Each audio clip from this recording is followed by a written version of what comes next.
Mom, when are you coming back? Alam na ni Jenny na anak siya ni Daddy. Ano ang gagawin ko ngayon? Mama, alam kong kailangan ka ni Lola dyan. Okay? But I also need you here. With me. Please call me when you get this message.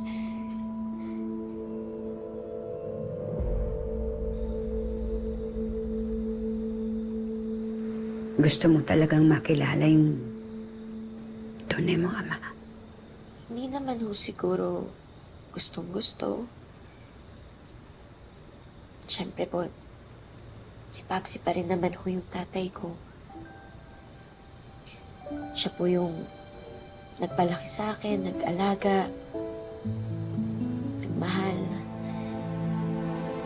Hindi ko ho yun ipagpapalit sa kahit na ano na eh. Gusto ko lang kung makilala si Dio Halari. Na baka sakali ho na yung nawawalang parte ng pagkatao ko. Mahanap ko po pag nakilala ko siya. Closure na rin ho yun para sa sarili ko.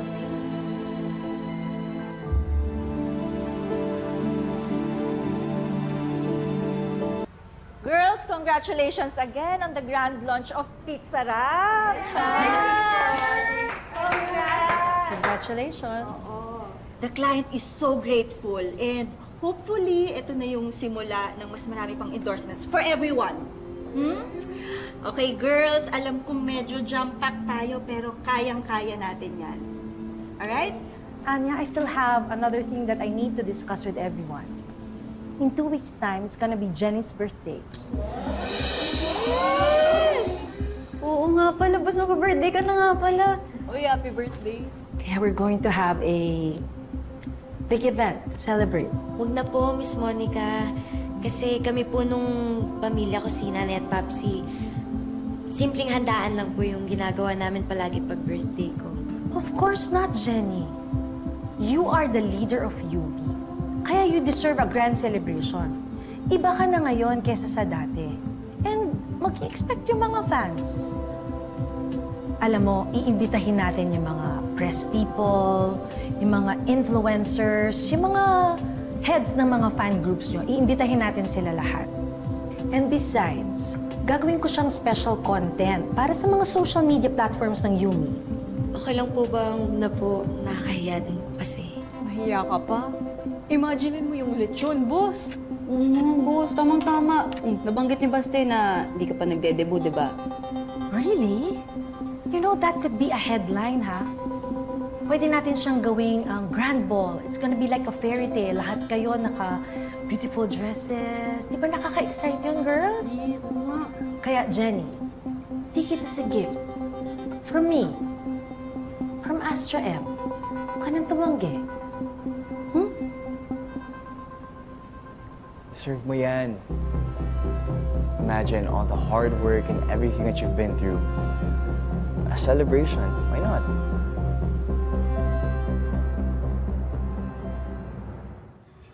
Hinintay niyo po ba si Megan? Oo, kanina pa. Tinext ko na ilang beses. Hindi sumasagot sa akin. Pupunta kasi kami sa sementeryo eh. Sementeryo po? Oo. Ayokong malate kami, gabihin kami. Close po ba kayo ni Dio Halari? Oo, nung mga bata pa kami. Alam mo, pero nung umalis na ako sa showbiz, hindi ko na siya masyadong nakita. Iba na kasi yung mundo na ginagalawan ko noon. Parang nagkapalit kami ng destiny. Siya, naging isang sikat na singer. Tapos ako, naging falling star at nabulok doon sa kabanatuan. Pero alam mo, pag kailangan ko tulong niya, hindi yung nagdalawang isip kahit kailan. Na-miss ko tuloy yung loko-lokong yun. Ako, napakabait na tao nun. Siguro po, no, ang saya ka-banding ni Sir Dio, lalo na sa kantahan. Yan ang bonding namin nung bagets kami. Grabe. Ikaw bakit naging curious ka sa buhay ng pinsan ko?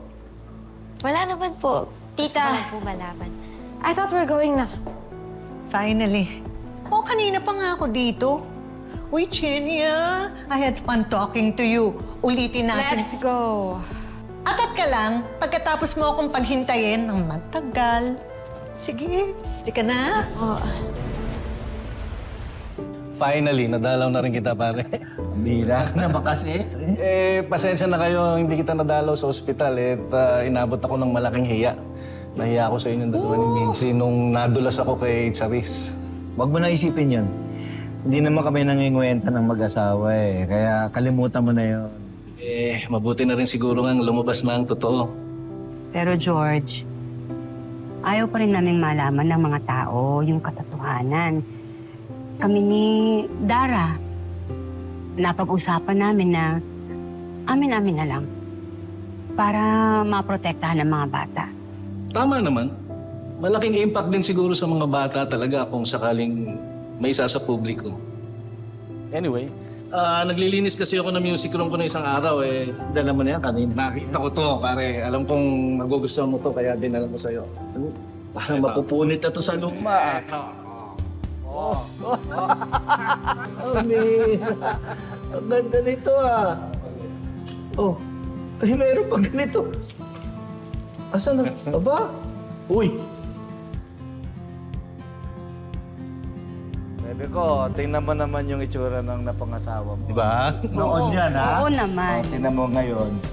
Anyari? Hi, Papsi. Hello po. Ay, anak! Tito Jones mo. George, hello po. Anong meron? Andito ka.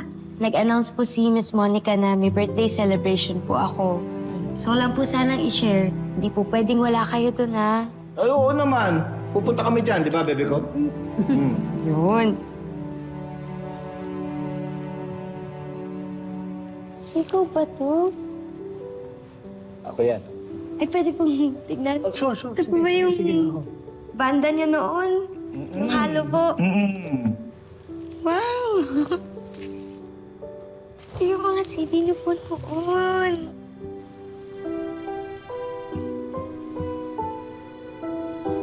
Grabe po, no? Si Tio Halari po pala talaga yung mukha ng halo.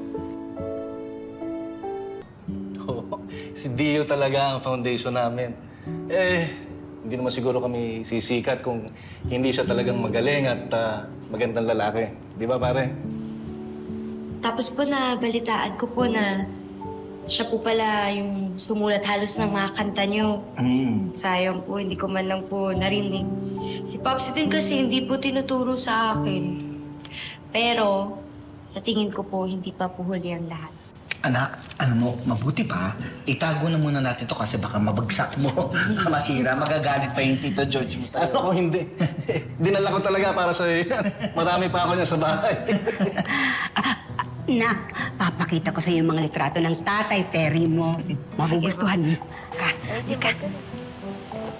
Meron pa po pala. Oo.